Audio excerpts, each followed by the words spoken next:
À Noël, je suis arrivé plus tôt que prévu à la fête chez mes beaux-parents.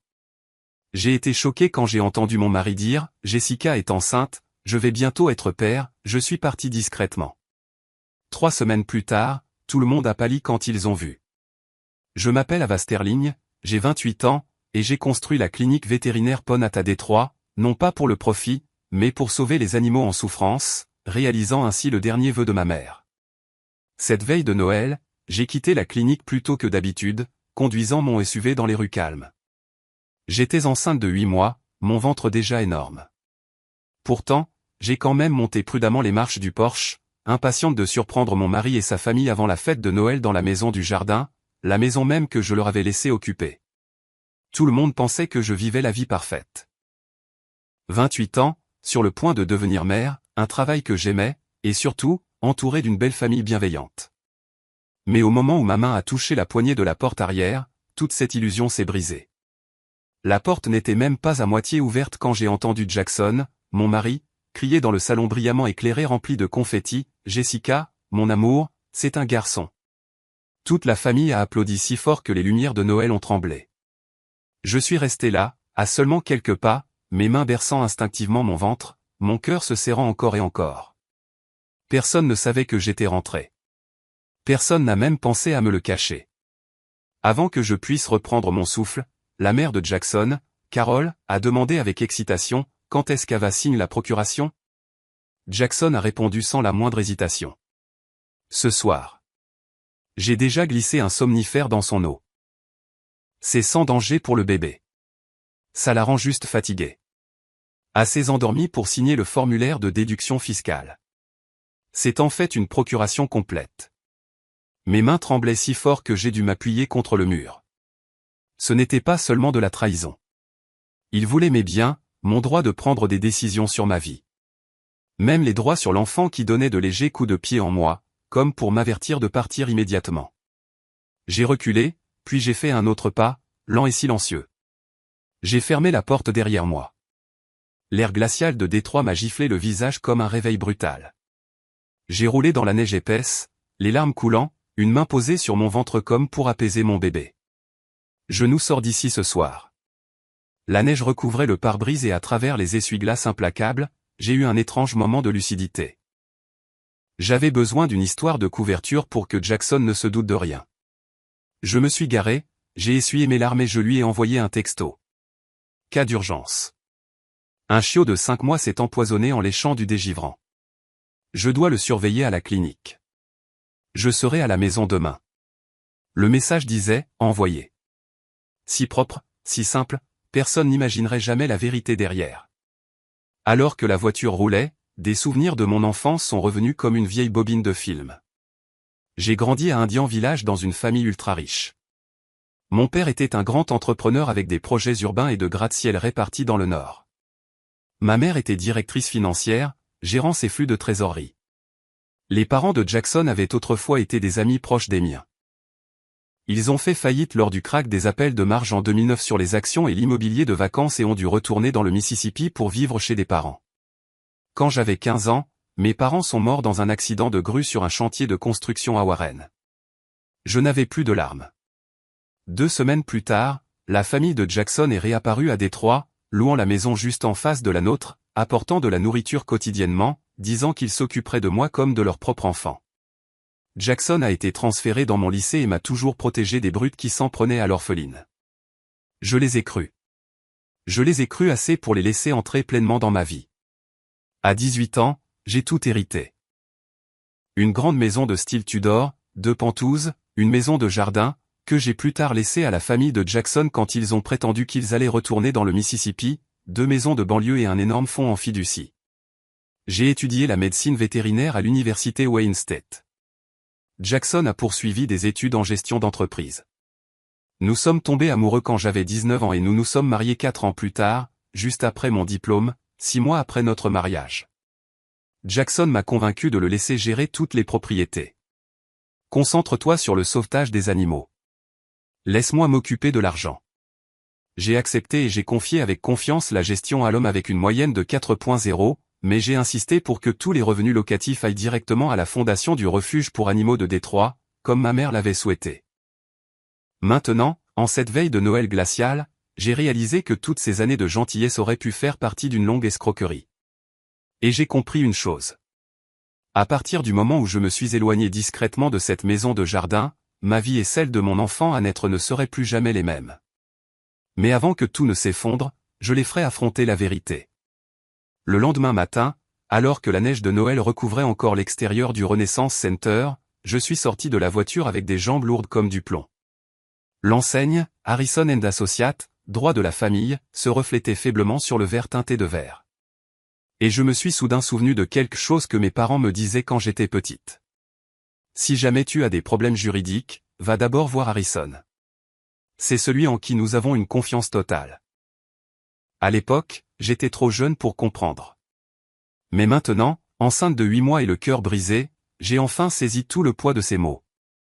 Quand je suis entré dans la salle de conférence, Harrison, un homme d'une soixantaine d'années aux yeux vifs et à la voix calme et profonde, s'est levé comme s'il avait senti que quelque chose n'allait vraiment pas. « Ava, ça va ?»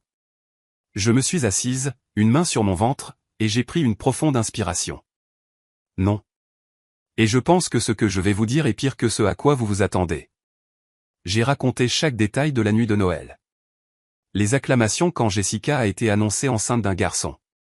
Les mots de Jackson sur la procuration, l'eau droguée qu'il prévoyait de me donner. Chaque mot que je disais me semblait être un couteau dans la poitrine. Mais Harrison a simplement écouté, pris des notes et n'a jamais interrompu. Quand j'ai eu fini, il a posé son stylo. Ava, je dois dire quelque chose. C'est une vieille histoire, mais je crains que ce ne soit la racine de tout cela. J'ai levé les yeux. En 2008 à 2009, dit lentement Harrison, le père de Jackson, Douglas Sterling, et votre père, John Martinez, ont co-investi dans un projet immobilier dans le nord du Michigan. Puis le marché s'est effondré. Douglas était surendetté avec des prêts sur marge et a été frappé par des appels de marge successifs. Il a été contraint de tout liquider pour éviter une deuxième faillite. J'ai plissé les yeux. Je savais qu'ils avaient perdu de l'argent, mais je n'ai jamais su pourquoi ils étaient revenus à Détroit juste après la mort de mes parents. Harrison hocha doucement la tête et ouvrit un vieux dossier qu'il avait déjà préparé. Quand Douglas a été contraint de se retirer, les prix des terrains ont chuté. Personne ne voulait acheter, sauf votre père. Il a racheté les parts de Douglas et a sauvé le projet. Et, Harrison fit une pause, 18 mois plus tard, lorsque le marché s'est redressé, la valeur de ce terrain a été multipliée par 12. Je suis resté figé. Vous voulez dire que mon père a sauvé le projet, mais Douglas a eu l'impression d'avoir été volé juste avant le succès? Il ne l'a pas seulement ressenti, dit Harrison, sa voix se crispant. Votre beau-père l'a vu comme une vie volée. Il a dit aux gens, la famille Martinez a pris mon avenir, et Ava, ce ressentiment n'a jamais disparu. Il a façonné chaque décision, chaque action, même la façon dont ils vous ont traité. Un frisson m'a parcouru l'échine. Cela expliquait pourquoi ils avaient été si gentils avec moi après la mort de mes parents. Pourquoi ils insistaient pour s'occuper de moi comme de leur propre enfant. Pourquoi Jackson m'avait si facilement convaincu de lui confier la gestion des biens. Toutes ces questions éparses formaient soudain un tableau empoisonné complet. À partir de maintenant, dit Harrison, nous devons découvrir ce qu'ils vous ont pris, et vous devez savoir ce que Jackson a vraiment fait. J'ai dégluti difficilement. Je veux une enquête complète sur l'argent. Je veux savoir qui est Jessica et combien Jackson lui a versé. Harrison ne dit rien de plus. Il se dirigea vers la fenêtre et passa un appel. Lucas, j'ai un nouveau cas. Urgent. C'est pour ma cliente. Il revint et plaça un bout de papier devant moi. Lucas. Investigation chez. Envoyez-lui tout ce dont vous vous méfiez, tout ce que vous voulez découvrir. Lucas est le meilleur en matière de tromperie financière. Vous travaillerez à distance au début. J'ai hoché la tête, ouvert mon ordinateur portable et me suis connecté au Wi-Fi du bureau d'Harrison. À l'écran, le brouillon de l'email s'est rapidement assemblé.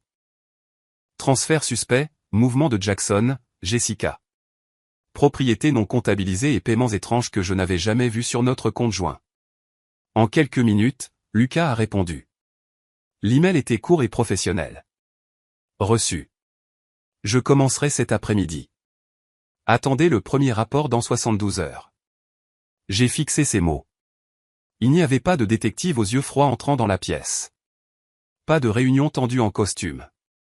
Juste une phrase sur un écran. Et pourtant, j'avais l'impression que quelqu'un m'avait donné une armure. C'est tout, dit Harrison, la voix ferme. Vous ne vous battez plus seul. Laissez Lucas tout fouiller. J'ai fermé mon ordinateur portable, posé ma main sur mon ventre, sentant ma fille donner de légers coups de pied en réponse à ma turbulence intérieure. À ce moment-là, je savais une chose. La bataille avait vraiment commencé. Et cette fois, j'avais des alliés. 3 jours plus tard, comme Lucas l'avait promis, j'ai reçu l'email à 6h12 du matin. Je n'avais même pas encore préparé ma tisane à la camomille. Quand l'alerte, rapport Jessica Hartley, conclusion préliminaire, a clignoté sur mon écran, je l'ai ouvert instantanément, mon cœur battant plus fort que le chauffage qui bourdonnait dans le salon. La première ligne m'a frappé comme un éclair. 90% du contenu Instagram de Jessica est généré par l'IA. Lucas a inclus des captures d'écran, Jessica jouant au golf à Pebble Beach, posant à côté d'une McLaren, rayonnante sur un yacht à Miami, même un clip d'elle assise en classe à faire en route pour Dubaï. Tout était marqué en rouge, comparé à des détecteurs de contenu IA. La pièce a légèrement tourné. Ainsi, l'héritière que Jackson présentait fièrement à sa famille n'était qu'une coquille vide construite avec des applications. Lucas a continué. Jessica a rencontré Jackson dans un groupe de golf sur Facebook. Elle lui a dit qu'elle venait de se disputer avec ses parents, qu'elle s'était enfuie de son manoir de 6 chambres et qu'elle séjournait temporairement dans des hôtels. J'ai ri, un son sec et brisé qui faisait plus mal que de pleurer. J'imaginais Jackson assis là, les yeux brillants, croyant chaque mot, croyant qu'il avait été choisi par une princesse de la haute société, croyant qu'elle avait besoin de lui, le croyant assez pour trahir sa femme enceinte de 8 mois. J'ai fait défiler jusqu'à la partie suivante du rapport et mes mains sont devenues glaciales. Jackson a utilisé les revenus locatifs pour subvenir aux besoins de Jessica, un pantouse à Capital Park, des frais de service de voiture de luxe, une carte de dépenses mensuelle, le tout transféré du fonds de la Fondation pour les soins aux animaux de Détroit. J'ai froncé les sourcils. Le nom complet du fonds de sauvetage de la ville est Fondation du refuge et du contrôle des soins aux animaux de Détroit. Mais ce que Lucas m'a envoyé n'en était que la moitié. J'ai fait glisser le curseur jusqu'à la note de bas de page. La Fondation pour les soins aux animaux de Détroit n'existe pas. C'est une entité factice que Jackson a créée il y a 5 ans pour recevoir les revenus locatifs des banques. Pas un seul dollar n'est allé au vrai fonds en 5 ans. Mes mains sont tombées le long de mon corps. La chaleur s'est drainée de mon corps. Ce que j'avais destiné aux chiens et chats errants, les médicaments, la nourriture, les abris d'hiver, avait été détourné pour maintenir en vie une femme dont toute l'existence était cousue de photos d'IA. J'ai entendu le faible battement de cœur de bébé au pan de moi et j'ai senti une oppression monter dans ma gorge. Tu as volé des animaux errants. Ma voix s'est échappée, calme mais tranchante comme un rasoir. Alors n'attends aucune pitié. J'ai fermé lentement l'ordinateur portable. La rage en moi n'était plus celle d'une femme trahie, mais de quelqu'un qui avait été trompé depuis bien trop longtemps. Et je savais que ce n'était que la partie émergée de l'iceberg. Le soir du premier jour de la nouvelle année, j'étais assise sur le canapé, lisant un vieux guide prénatal que ma mère avait laissé. Jackson est entré dans la pièce, manteau à la main, et a parlé plus doucement que d'habitude. Et bébé, mon cousin nous a invités, mes parents et moi, à un dîner du Nouvel An à Bloomfield Hills. Ils veulent vraiment te voir. Tu devrais venir. J'ai fermé le livre et offert un mince sourire. Je ne pense pas pouvoir y aller. Le bébé devient gros et tous ses déplacements sont inconfortables. Jackson a hoché la tête bien trop rapidement. C'est vrai. Tu devrais te reposer. Tout ce bruit n'est pas bon pour toi et le bébé. Mais à l'intérieur, une pensée m'a traversé comme de la glace. Si je reste, il sera libre de voir Jessica, et j'aurai une maison vide pour installer les caméras. Au moment où le bruit du moteur de sa voiture s'est estompé dans l'allée, j'ai sauté sur mes pieds, attrapé mon manteau et pris le sac d'équipement que Harrison m'avait donné. 2 caméras déguisées en purificateur d'air. Un micro caché dans un vase à fleurs, et un mini routeur Wi-Fi. La neige du Nouvel An tombait légèrement alors que j'ouvrais la maison du jardin. La même maison où Douglas et Carol, les parents de Jackson, avaient vécu ces 10 dernières années, avec leurs expressions de gratitude répétées. À l'intérieur, il faisait sombre et étrangement silencieux. J'ai placé la première caméra sur l'étagère de la télévision dans le salon, la seconde dans la salle à manger. Le micro était caché dans un vase en céramique devant la cheminée, l'endroit préféré de Carol pour prendre le thé. 15 minutes plus tard, j'étais parti comme si je n'avais jamais été là. De retour à la maison, je me suis blotti sur le canapé, j'ai tiré une couverture sur mon ventre et j'ai ouvert mon iPad pour surveiller les flux des caméras. 3 heures plus tard, l'alerte de mouvement a clignoté. Jackson est entré, a jeté son manteau sur une chaise, le visage tendu, loin de quelqu'un qui venait de quitter une joyeuse fête du Nouvel An. Il a immédiatement passé un appel. Pourquoi mon compte est-il gelé? J'ai déjà réservé l'heure de départ. La voix de l'employé du club de golf est venue, froide et claire. Monsieur Jackson, votre compte a été suspendu en raison de 4 mois de cotisations impayées, plus des frais de restauration et des frais de dépassement. Nous ne pouvons pas vous accorder plus de crédit. Jackson a frappé la table. Je paierai. J'ai juste besoin qu'Ava signe la procuration d'ici la semaine prochaine. Qu'elle signe juste ce fichu truc. J'ai fixé l'iPad. Pas de douleur, juste une confirmation glaçante. Chaque soupçon que j'avais était réel. Hope a donné un léger coup de pied en moi, réagissant à la tension dans l'air. J'ai coupé le son, posé l'iPad. L'écran vacillant projetait des ombres sur le mur comme le rythme de mon propre pouls. Et je savais avec une clarté absolue que ce n'était que le début de la chute de Jackson et de toute la famille Sterling. J'ai fermé mon iPad et j'ai su qu'il était temps de lancer un appât plus gros. Le lendemain matin, après que Jackson soit parti tôt pour jouer au golf avec ses amis, je lui ai envoyé un long message en joignant des photos de chiens blessés dans un incendie de forêt. Une clinique partenaire en Californie a un besoin urgent d'aide. Je veux y aller pour 3 jours. Le bébé et moi allons bien. Jackson a rappelé presque instantanément, sa voix essayant de paraître attentionnée, mais teintée de joie. Oui, vas-y. Ce travail est ta vocation. Prends juste soin de toi. Il n'avait aucune idée que je n'étais qu'à 10 minutes de la maison.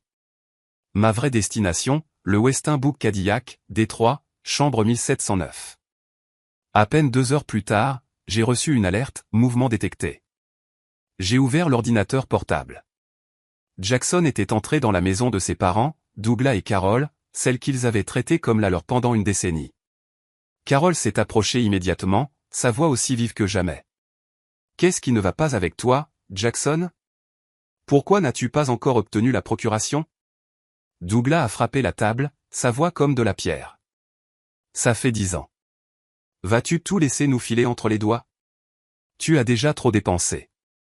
Cette procuration doit être signée d'ici la semaine prochaine. Jessica, les jambes croisées, faisait tourner un bracelet Cartier que je n'avais jamais vu auparavant. Je ne suis pas impliqué. J'apprécie juste ce que Jackson me donne. Elle a levé son poignet, inconsciente que la caméra captait chaque pixel. J'ai regardé Jackson sortir son ordinateur portable, ouvrant la fausse procuration déguisée en formulaire de réduction d'impôt foncier. Assomme-la comme on l'a fait à Noël. Une signature, et on a tout. Carol a hoché la tête à plusieurs reprises, comme si elle assistait au plus grand triomphe de sa vie. Jessica a éclaté de rire, exhibant son sac à main Chanel. Il a acheté ça avec l'argent de ce truc de sauvetage d'animaux. Jackson a répondu nonchalamment. Détroit Animal Care Foundation. Mon souffle s'est coupé. 5 ans de fonds volés. Des milliers de chiens et de chats laissés sans médicaments, sans nourriture, tout ça pour acheter du luxe à une femme faite de photos d'IA. J'ai ouvert l'onglet du cloud, téléchargé les images et les configuré pour une sauvegarde automatique toutes les 10 minutes. Personne ne pouvait supprimer ça maintenant. J'ai fermé l'ordinateur portable et j'ai regardé par la fenêtre de la chambre 1709 du Westin Book Cadillac Détroit. Les lumières de la ville se déversaient à travers la vitre en une traînée froide et pâle sur le sol. J'ai posé ma main sur mon ventre. Hope a donné un coup de pied comme pour m'encourager. Ils ont tout avoué, bébé. Maintenant, c'est au tour de maman. Je me suis levé, j'ai pris une profonde inspiration et je suis entré de plein pied au cœur de la guerre. Je ne m'étais même pas assise que mon téléphone a vibré. Un nouvel email de Lucas. Rapport numéro 2, priorité. Je l'ai ouvert instantanément, la lumière de l'écran se projetant sur mon visage dans la chambre d'hôtel sombre. La première ligne m'a coupé le souffle à mi-chemin. Jessica a fait un test prénatal non invasif à la clinique Lakeside il y a 3 jours. J'ai fait défiler. Le résultat du test est apparu. Idée du patient, âge fœtal, et la conclusion ADN, tranchante comme un couteau froid. Paternité non compatible avec le père présumé, Jackson Sterling. Je n'ai pas bronché. Je n'ai pas ragé. Je n'ai pas tremblé comme je l'avais fait quand j'ai entendu Jackson crier pour la première fois, « Jessica est enceinte de mon fils ». Un calme terrifiant m'a envahi. Lucas a inclus des photos. Jessica debout devant le motel 18, un bâtiment délabré de la banlieue de Dearborn, connu pour ses liaisons illicites. Image suivante, Jessica sortant avec un homme en sweat à capuche noire et casquette de baseball baissée. Son identité confirmée dans la dernière ligne du rapport. Père, Tyler Mills, profession, DJ au Midnight Alley Bar. Je me suis adossé, la main posée sur mon ventre. Hope a donné un autre léger coup de pied comme si elle non plus n'était pas surprise. Donc, Jessica voyait son ex tout ce temps pendant que Jackson croyait qu'il allait être père. J'ai cru que j'allais rire. Mais au lieu de ça, j'ai senti une chose s'ancrer profondément en moi. Ils se méritent l'un l'autre. J'ai déplacé tous les fichiers dans un dossier intitulé « Climax » et j'ai activé le cryptage à double couche. À ce moment-là, mon téléphone a sonné. Harrison. Je l'ai mis sur haut-parleur, regardant à travers la vitre du 17e étage. Les lumières de Détroit s'étirant en ligne dorée pâle. Vous avez lu le rapport? Oui. Le bébé n'est pas de Jackson. Harrison est resté silencieux quelques secondes, assez pour que j'entende le bruissement de papier de son côté. Sa voix est tombée dans un calcul profond. Alors le jeu a changé. Maintenant, nous n'avons plus besoin de les démasquer. Nous allons les faire avouer. J'ai posé ma main sur mon ventre. Hope a donné un coup de pied plus fort, comme si elle était d'accord. Je suis prête, ai-je dit. Harrison a répondu avec le calme de quelqu'un qui avait vu la fin du jeu bien avant. Ça commence ce soir, Ava. J'ai posé le téléphone, debout devant la fenêtre, la ville s'étendant sous moi. Un calme étrange m'a envahi, le genre qui ne vient qu'à ceux qui savent qu'ils sont enfin en train de gagner. La guerre avait basculé en ma faveur, non pas par chance, mais par la vérité. Le lendemain matin, j'ai quitté l'hôtel à 6 heures, traînant ma valise jusqu'à mon SUV. Détroit était encore voilé par le brouillard matinal, assorti à la fatigue que j'affichais délibérément, comme si je venais de rentrer de Californie. Quand j'ai ouvert la porte et suis entré dans la maison, Jackson s'est précipité vers moi, essayant de paraître attentif. « Tu es de retour? Tu as l'air épuisé. Laisse-moi te prendre un jus d'orange. » Il a tourné le dos, fouillant dans la cuisine. À ce moment-là, j'ai posé ma valise, me suis dirigé silencieusement vers le canapé et j'ai glissé son téléphone dans ma main. Il le laissait toujours déverrouillé à la maison, comme un homme certain que sa femme ne douterait jamais de lui. J'ai ouvert les messages et tapé le numéro de Jessica. Retrouve-moi au Meadowbrook Café à 14 heures. Urgent. J'ai supprimé le message du téléphone de Jackson, l'ai remis à sa place et me suis assise calmement en face de lui. Cet après-midi-là, à 13h45, je suis arrivé au Meadowbrook, un café confortable de Midtown, où la lumière du soleil filtrait à travers les vitres, peignant un or doux sur les tables en bois. Je portais la mini-caméra auriculaire que Harrison m'avait fournie, ajustant mes cheveux pour la dissimuler. Je me suis assise dans un coin tranquille, le dos contre le mur, la main sur mon ventre pour calmer Hope. 14h03 Jessica est entrée. Ses yeux ont balayé le café, cherchant Jackson, jusqu'à ce qu'il se pose sur moi. Elle s'est figée, les lèvres tremblantes. Ava. Je lui ai fait signe de s'asseoir, sans élever la voix, sans fureur, juste un silence glacial, le genre que je ne savais pas que je pouvais posséder. Voici tes résultats de test prénatal non invasif, ai-je dit en posant le dossier sur la table, avec des photos de toi et de Tyler Mills au motel 18. Jessica l'a ouvert, ses yeux tressaillant à la ligne, non compatible avec le père présumé. Ses mains ont agrippé le bord de la table. Son visage est devenu pâle. Jackson a dit. Il a dit qu'il m'épouserait. Sa voix s'est brisée. Il a dit que j'aurais le pantouse après qu'il aurait eu ta procuration. Je ne l'ai pas réconforté. Je n'ai pas répondu. J'ai juste regardé, non pas avec les yeux d'une femme trahie, mais avec le regard de quelqu'un qui regarde une idiote sombrer dans son propre piège. La caméra a capturé chaque larme, chaque mot haletant. Jessica a baissé la tête, sa voix à peine un murmure. J'ai seulement fait semblant. C'était tout le plan de Jackson. Une fois que le pantouse serait à mon nom, j'allais le larguer. Je ne fais pas confiance aux hommes qui trompent leurs femmes enceintes. Un lourd silence s'est installé entre nous. J'ai ouvert mon sac, j'en ai sorti l'enveloppe que Harrison avait préparée, un accord civil. Je me fiche de toi et de Tyler. Je ne me soucie que de la vérité. Je veux chaque bride de preuve. Message, audio, transfert, tout. Jessica a hoché la tête rapidement, comme quelqu'un qui s'accroche à sa dernière chance d'échapper à un piège qu'elle a aidé à construire. Je donnerai tout, tout. S'il te plaît, ne porte pas plainte. Je ne veux pas aller en prison. Je ne veux pas perdre le bébé. Je n'ai rien dit, j'ai seulement fait glisser l'enveloppe vers elle. En retour, ai-je dit lentement, chaque mot coupe en l'air. Je ne porterai pas plainte, mais tu dois signer ça et tout me donner. Jessica a signé immédiatement, ses mains tremblant si fort qu'elle a failli laisser tomber le stylo. J'ai baissé les yeux sur mon ventre qui s'arrondissait et les caressé doucement. Hope a donné un autre coup de pied, plus fort cette fois, comme si elle disait, continue, maman. Ce soir-là, à 19h30 précise, Harrison et moi nous sommes garés devant la maison du jardin, celle où Douglas et Carol avaient vécu pendant 10 ans sous un masque d'humilité reconnaissante. La lumière jaune se déversait des fenêtres, le tintement des couverts à peine audible à l'intérieur. Personne ne savait que ce soir, l'histoire de la famille Sterling allait basculer pour toujours. J'ai ouvert la porte et je suis entré. Carol s'est précipitée, posant une main sur sa poitrine comme si elle était vraiment émue. « Ava. Oh ma chérie, a dit Jackson, tu es rentrée ce matin. Est-ce que toi et le bébé allaient bien ?» Douglas a hoché la tête à plusieurs reprises, essayant de modeler de l'inquiétude sur son visage. « Tu devrais éviter des vols aussi longs, surtout à ce stade avancé de la grossesse. Je m'inquiète pour mon petit enfant. » Jackson est sorti de la cuisine, un sourire doux mais tordu sur les lèvres. « Tu as l'air plus radieuse que ce matin. » Je suis moins inquiet maintenant. Tout cela ressemblait à une pièce de théâtre mal répétée, qu'ils avaient jouée trop souvent. Et ce soir, je mettais fin au spectacle. Je me suis assise à la table à manger, posant mon ordinateur portable sur la surface en bois.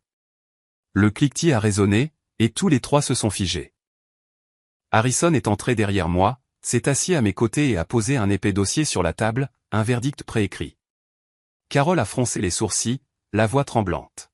« Excusez-moi. Et vous êtes ?» Douglas a plissé les yeux, étudiant le visage de Harrison. « Attendez, je vous ai déjà vu.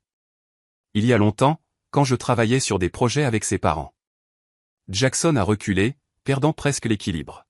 « Harrison, pourquoi es-tu là ? Ava, qu'est-ce que c'est ?» Harrison n'a pas scié, sa voix basse et tranchante comme l'acier. « Il y a 20 ans, j'étais le conseiller juridique de la famille Martinez, mes parents biologiques, et aujourd'hui, je représente Ava. » L'air dans la pièce s'est fissuré comme du verre sous un marteau. J'ai tourné l'ordinateur portable vers eux et j'ai appuyé sur lecture. La vidéo a joué. La voix de Jackson a résonné clairement. « Tant qu'Ava signe la procuration, on a tout. » Carol a crié en réponse. « Tu dois la faire signer d'ici la semaine prochaine. » Douglas a frappé la table.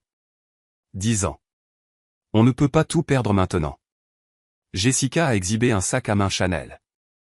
De l'argent du fonds de sauvetage des chiens. Il l'a dit. Carol a laissé tomber son verre de vin. Il s'est brisé, le rouge se répandant comme du sang. Jackson a bondi, criant « Non, c'est un malentendu. » C'est monté. Jessica. Je ne l'ai pas laissé finir.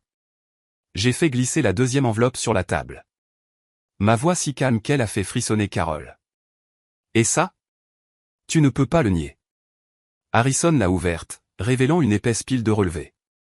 Ce sont les transactions locatives complètes des propriétés d'Ava. Il a tourné la première page. Voix ferme et vive. Les fonds devaient être déposés à la Fondation du refuge et du contrôle des soins aux animaux de Détroit, le vrai fonds de sauvetage. Page suivante. Mais depuis 5 ans, vous avez tout redirigé vers une entité factice. La Fondation pour les soins aux animaux de Détroit. Une coquille que vous avez créée. La mâchoire de Douglas est tombée. Carol s'est prise la tête entre les mains. Harrison a ajouté une autre impression. Et ce sont les registres de cette entité factice vers le compte de Jessica, les frais du club de golf, votre carte de crédit secondaire et d'autres transactions personnelles. Il a refermé chaque page comme on scelle un cercueil. Tous les transferts à votre nom, tous illégaux. Jackson est resté figé. Puis j'ai sorti la 3e enveloppe. Pas une preuve légale, mais le coup psychologique pour le briser. Les résultats du test prénatal non invasif. Des photos de Jessica avec Tyler au motel 18. Le rapport de Lucas. La confession de Jessica. J'ai parlé clairement. Ce n'est pas une preuve légale. C'est juste pour que tu saches que celle pour qui tu m'as trahi t'a trahi de la même manière. Jackson a regardé la pile comme si le sol s'était effondré sous lui. Harrison a calmement placé le dossier de divorce au centre de la table. Jackson renoncera à toute prétention sur les biens, y compris la propriété, les comptes partagés et tout héritage. Il remboursera également tous les fonds détournés du refuge pour animaux de Détroit. Jackson a secoué la tête avec désespoir. Non, Ava, tu ne peux pas, j'ai regardé droit dans ses yeux. Tu as drogué mon eau la veille de Noël. Tu m'as menti pendant 10 ans. Tu n'es pas digne d'être le père de ma fille. Harrison a posé un stylo. Jackson, signe-nous demain matin, chaque vidéo, chaque relevé frauduleux, chaque document juridique ira à la police de Détroit. La pièce est tombée dans un tel silence. Le tic-tac de l'horloge était audible. Carole sanglotait.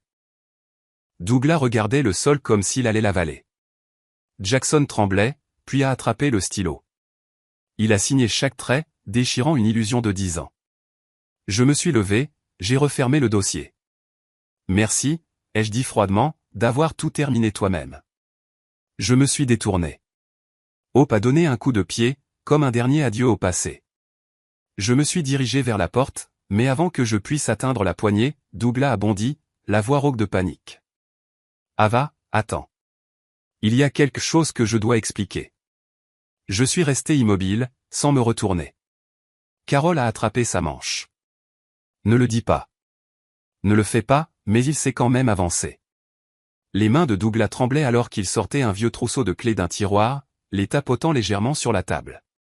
Le métal sur le bois, sonnant comme une confession. Je suis allé dans ton bureau. La tête de Jackson s'est relevée d'un coup. Carole sanglotait. Douglas, arrête. Je me suis retourné, mon regard glacial. Douglas a dégluti, évitant mes yeux. Je cherchais juste la clé du coffre-fort. Je pensais qu'elle contenait peut-être les documents d'héritage de tes parents. Je n'ai pas eu l'air surprise. J'ai seulement posé une question. Comment es-tu entré? Douglas a soupiré, vaincu. J'ai utilisé ta clé de rechange. J'ai sorti un petit appareil de mon sac. Un enregistreur audio USB, j'ai appuyé sur lecture. La voix de Douglas a résonné clairement. On doit trouver cette clé de coffre-fort. Elle doit cacher quelque chose. Cette maison était censée être la nôtre. Carole a crié, se couvrant la bouche. Jackson a regardé son père comme s'il était un étranger. Harrison s'est levé, ajustant sa cravate, la voix aussi solide que l'acier. Soyons clairs. L'entrée de Monsieur Douglas dans le bureau d'Ava était un acte criminel. Effraction avec intention de voler. Elle a une preuve audio complète. Un appel téléphonique et cela va aux autorités ce soir. Douglas s'est effondré sur une chaise. Carole pleurait de manière incontrôlable. Toute la pièce semblait avoir été plongée dans la glace. J'ai éteint l'enregistreur, l'ai remis dans mon sac. Je ne porterai pas plainte tant qu'à partir de ce soir, personne de cette famille n'osera me déranger, ni mon enfant, ni toucher à aucun de mes biens. J'ai fait une pause, les regardant tous les trois. Je ne ferai pas preuve de pitié la prochaine fois. Personne n'a osé respirer. J'ai ouvert la porte et je suis sorti dans la nuit, sans jamais regarder en arrière. Derrière moi, j'ai entendu les sanglots de Carole, Douglas martelant la table, et Jackson répétant « Pourquoi en est-on arrivé là ?» J'ai resserré mon manteau sur mon ventre, Hope a donné un coup de pied fort, puissant, certain, me poussant vers l'avenir. Je me suis éloigné de la maison du jardin, laissant derrière moi une famille Sterling brisée, et sachant que tout ce qui s'était effondré ce soir était attendu depuis longtemps. J'avais à peine posé le pied sur mon propre porche que j'ai entendu des pas frénétiques crisser dans la neige. Jackson. Il s'est précipité vers moi, le visage pâle, le souffle court, et avant que je puisse déverrouiller la porte, il est tombé à genoux. Ava, s'il te plaît, ne me quitte pas. J'ai tout gâché. Je suis désolé. Je peux arranger ça pour toi, pour le bébé. Sa voix s'est brisée comme une scène qu'il pensait me reconquérir. Je suis resté immobile un instant, puis j'ai sorti mon téléphone et j'ai appuyé sur enregistrer. Jackson s'est figé. Qu'est-ce que tu enregistres? Des preuves de harcèlement, ai-je dit froidement. Pour que la prochaine fois que tu te présentes à ma porte, j'ai une preuve. Son visage s'est tordu, de peur et de honte. Il s'est relevé en se débattant, mais n'a pas osé me toucher. J'ai déverrouillé la porte et l'ai refermée derrière moi, le laissant dans le froid, tout comme il avait laissé mon cœur pendant 10 ans. Peu de temps après, mon téléphone a vibré sans relâche. Carole a appelé. Douglas a appelé. Jackson a appelé. Puis Carole à nouveau, puis Jackson. J'ai regardé l'écran s'allumer à chaque appel et j'ai bloqué chaque numéro. Sans hésitation, sans remords. J'ai pensé, c'est la première fois de ma vie que je me protège vraiment. Le lendemain matin, j'ai appelé Detroit Gent Mover, un service de déménagement professionnel. 3 hommes sont arrivés avec des boîtes, du ruban adhésif et des diables. Emballez uniquement les affaires des hommes. Tout va au garage. J'ai désigné chaque article. Les chemises de Jackson, ses chaussures de golf, le sac à main oublié de Jessica dans la chambre, chaque cadeau qu'il avait acheté avec mon argent. Un par un, sans erreur. Quand le garage a été plein, j'ai signé le document final que Harrison m'avait envoyé par email, les papiers de divorce que Jackson avait signés la nuit précédente. J'ai photographié la copie signée, l'ai envoyée à Jackson avec un seul message. Tu as 24 heures pour tout vider. Après ça, je jette tout. Ni plus, ni moins, sans douceur. J'ai posé une main sur mon ventre. Hope a donné un léger coup de pied comme pour acquiescer. J'ai regardé ma maison propre et j'ai pensé que ma vie venait de s'alléger de moitié. Mais je ne le savais pas. L'autre moitié commencerait le lendemain matin. Vers 5h30 du matin, alors que je préparais une tasse de chocolat chaud, une douleur vive m'a traversé le dos et a saisi mon bas-ventre. J'ai agrippé le comptoir. Ma respiration était tendue comme un fil tiré. Hope, tu es prête, n'est-ce pas? J'ai appelé le 911, puis Uber Health, le service de transport privé de l'hôpital. En 12 minutes, j'étais aux urgences de l'hôpital Beaumont, à Royal Oak. Des lumières vives projetaient un nouveau monde sur le plafond. Une infirmière m'a demandé si je voulais appeler le père. J'ai doucement secoué la tête. Le père du bébé n'est plus quelqu'un que je permets dans nos vies. Et comme je m'y attendais, une fois que l'hôpital a mis à jour son système, Jackson a essayé de venir, mais l'ordonnance restrictive que Harrison avait déposée la nuit précédente était déjà en vigueur. 2 gardes de sécurité se tenaient à l'aile de la maternité. Monsieur Jackson, vous n'êtes pas autorisé ici. Il y a une ordonnance restrictive. Veuillez partir immédiatement. J'ai entendu des disputes étouffées dans le couloir, puis ses pas s'éloignant comme un chapitre qui se ferme. 2 heures plus tard, trempé de sueur après le travail, j'ai entendu le premier cri, fort, clair, perçant l'obscurité comme une flèche. L'infirmière a posé un être minuscule sur ma poitrine. Une paire d'yeux s'est entr'ouverte, me regardant, agrippant mon doigt avec sa petite main. J'ai pleuré, non pas de douleur, mais parce que pour la première fois depuis des années, je vivais ma propre vie. Bienvenue, Hope, ai-je chuchoté. Hope Martinez. Je lui ai donné le nom de mes parents, ceux qui m'avaient aimé de tout leur cœur. Pas les Sterling, pas la famille qui avait abusé de ma confiance pendant une décennie. Hope a donné un léger coup de pied, comme pour acquiescer. Cet après-midi-là, Harrison a visité l'hôpital. Pas de fleurs, pas de cadeaux, juste un dossier bleu de documents juridiques. Ava, dit-il doucement, le divorce d'urgence a été déposé. Avec des preuves de détournement de fonds, d'intrusion dans la propriété et de tentative de fraude, le tribunal statuera rapidement. Hope grandira en toute sécurité. J'ai tiré la couverture sur Hope, souriant, fatigué, mais en paix. Merci, Harrison. Elle mérite une vie sans ombre. 3 semaines plus tard, alors que Hope avait 1 mois, je l'ai emmenée dans la salle d'audience numéro 4 du tribunal du comté de Wayne. Sur le chemin, le vent d'hiver de Détroit coupait encore les rues, mais il ne me touchait plus. Harrison marchait à mes côtés, tenant le dossier final de l'affaire. Assez épais pour faire pencher un verdict rien que par son poids. Jackson était assis sur le banc des accusés, plus mince, les yeux creux, évitant mon regard. Caroline et Douglas n'ont pas osé se présenter à cette audience publique. Le juge Reed a jeté un coup d'œil au dossier de près de 400 pages, puis à moi, une mère berçant son nouveau-né. Il a frappé son maillet une fois, sa voix ferme et résonnante. Le tribunal estime que l'accusé, Jackson Sterling, a détourné des fonds du refuge et du contrôle des soins aux animaux de Détroit via une organisation fictive. Jackson a baissé la tête, les mains serrées. L'accusé est condamné à rembourser tous les fonds détournés au cours des 5 dernières années, y compris les intérêts et les pénalités. Harrison a fait un léger signe de tête comme pour confirmer que le tribunal avait vu ce qu'il fallait. L'accusé Sterling est déchu de tous ses droits d'héritage de la plaignante, Ava Martinez. J'ai doucement serré la petite main de Hope. Elle a eu un léger hoquet, puis s'est rendormie, comme si le monde ne pouvait plus l'atteindre. Le juge a continué, concernant la garde, la plaignante, Ava Martinez, obtient la garde exclusive de l'enfant. L'accusé n'obtient qu'un droit de visite supervisé. Jackson a levé les yeux pour la première fois. Ses yeux injectés de sang cherchant une protestation, mais ne trouvant aucun terrain. L'accusé doit payer une pension alimentaire pour l'enfant pendant 18 ans, au montant maximum autorisé par la loi du Michigan. Le silence est tombé sur la salle. Pas un souffle ne bougeait. Puis le juge a refermé le dossier et a prononcé la dernière phrase, aussi décisive qu'un point. Le jugement est exécutoire immédiatement. Harrison s'est tourné vers moi avec un doux sourire. Ava, vous avez gagné. Pas le genre de triomphe qui se vante, mais le genre revendiqué par quelqu'un qui a traversé l'obscurité seul et qui se tenait maintenant droite pour son enfant. J'ai baissé les yeux sur Hope. Ses petits cils ont tremblé. Sa main a saisi ma chemise.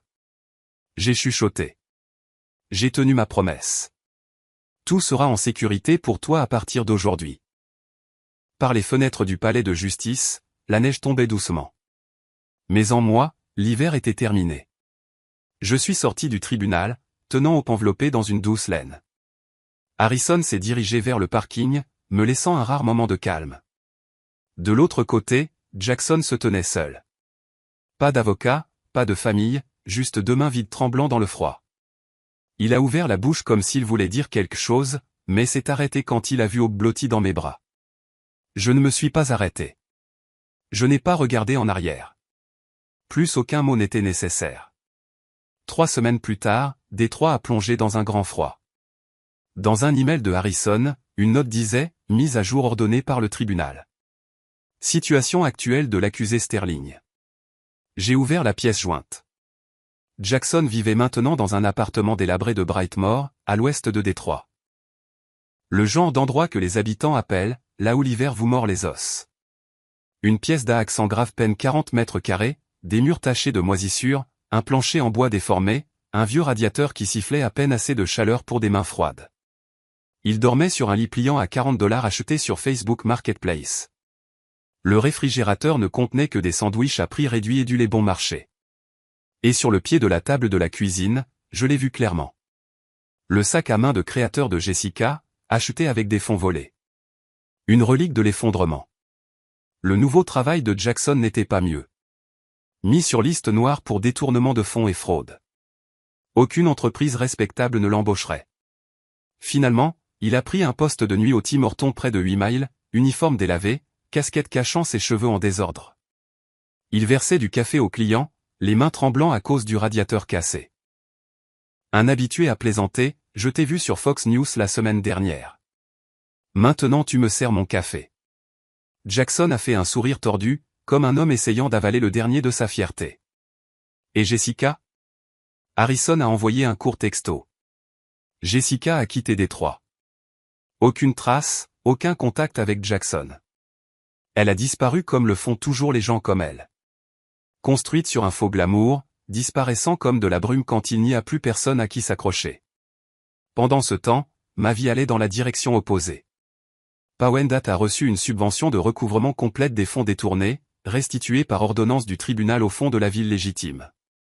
Avec cela, j'ai ouvert 2 nouvelles cliniques à Midtown et Ferndale. Le refuge et le contrôle des soins aux animaux de Détroit, la fondation que j'ai protégée toute ma vie, a ajouté 2 nouvelles installations de sauvetage, abritant des centaines de chiens et de chats supplémentaires. Ce que Jackson a détruit, je l'ai reconstruit en bien. Je me tenais dans ma nouvelle clinique, Hope dans un petit berceau à côté de moi, ses yeux aussi clairs que du miel. Je l'ai regardé et j'ai pensé, tu n'as pas besoin d'un père parfait. Tu as juste besoin d'une mère assez forte pour s'opposer à ce qui est mal. Et à ce moment-là, j'ai su que le voyage de Jackson était celui de l'effondrement. Le mien, celui de la renaissance. Les jours qui ont suivi ont évolué à un rythme que je n'avais jamais connu. Pas de cris, pas de promesses vides, pas de peur de vérifier le téléphone de quelqu'un d'autre pour la vérité, seulement de la lumière, l'odeur de la peinture fraîche et la respiration silencieuse de Hope. J'ai commencé à rénover la maison. Pour la première fois depuis des années, elle me semblait vraiment mienne. Le salon brillait maintenant de tons clairs avec des rideaux crème et des ampoules jaunes chaudes. Rien du bleu froid que Jackson aimait. La chambre de Hope. J'ai passé tout un après-midi à choisir la bonne nuance de rose poudré, celle dont ma mère disait autrefois, cette couleur convient aux cœurs qui sont faits pour aimer. J'ai accroché quelques petits cadres au mur. Hope enveloppée dans sa couverture de laine, moi la tenant devant la clinique, ses petits pieds à une semaine. Chaque soir, alors que Détroit s'illuminait, je berçais Hope pour l'endormir dans mon vieux fauteuil en bois. Elle reposait dans mes bras, respirant chaudement et régulièrement. Et chaque nuit, je chuchotais, tu grandiras dans la vérité. Personne ne te mentira. Personne ne t'utilisera comme une monnaie d'échange. Tu vivras dans la lumière, tout comme ton nom, Hope. Elle a bougé, sa petite main agrippant mon doigt comme si elle était d'accord. Un matin de week-end, j'étais dans une animalerie, tenant Hope, quand mon téléphone a vibré. Harrison avait envoyé un lien. Détroit Free Press, plein feu de la semaine. J'ai ouvert, tout en haut. Une photo de moi et de Hope à la grande ouverture de la nouvelle succursale de Powendate. Le titre disait « Une jeune femme transforme la douleur en espoir, sauvant des milliers de vies abandonnées à Détroit ». Je n'ai pas pu m'empêcher de sourire.